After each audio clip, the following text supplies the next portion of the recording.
बिस्मिल्लाहिर्रहमानिर्रहीम, अस्सलाम वालेकुम। आज मैं चाय की रेसिपी लेके आई हूँ। बड़ी यूनिक सी रेसिपी है, बहुत मज़ेदार सी चाय बनती है। चलिए स्टार्ट करते हैं। एक पैन लेंगे, इसके अंदर चीनी डालेंगे। जितने कप चाय बनानी है, मैं 2 कप चाय बना रही हूँ, इसके लिए 2 कप चीनी के मैंने डालें। और इसके अंदर मैंने उसके हिसाब से 1 भर के चम्मच पत्ती का डाला।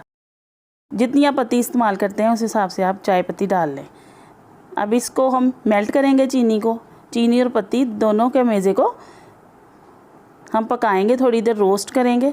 इस तरह से पत्ती रोस्ट हो जाएगी और चाय का जायका बहुत ज़बरदस्त सा आएगा। चीनी मेल्ट जैसे होगी, इसमें झाग सी बनना शुरू हो जाएगी।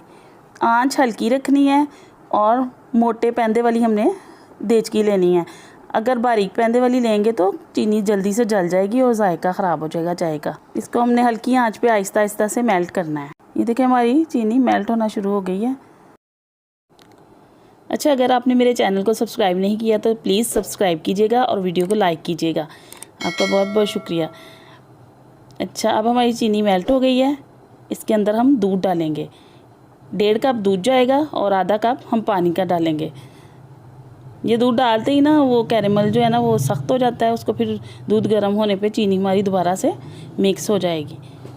अब इसके अंदर ये आधा कप पानी का जाएगा। अब इसको अच्छी तरह से पकाएंगे चीनी के मेल्ट होने तक। अब देखें चाय में बॉयल आ गया है।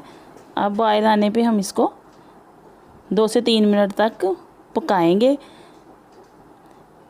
इतनी देर तक पकाएंगे कि इसके ऊपर वाली ये वाइट वाली झाग ख़त्म हो जाए। झाग के ख़त्म होने तक हम इसको पकाएंगे।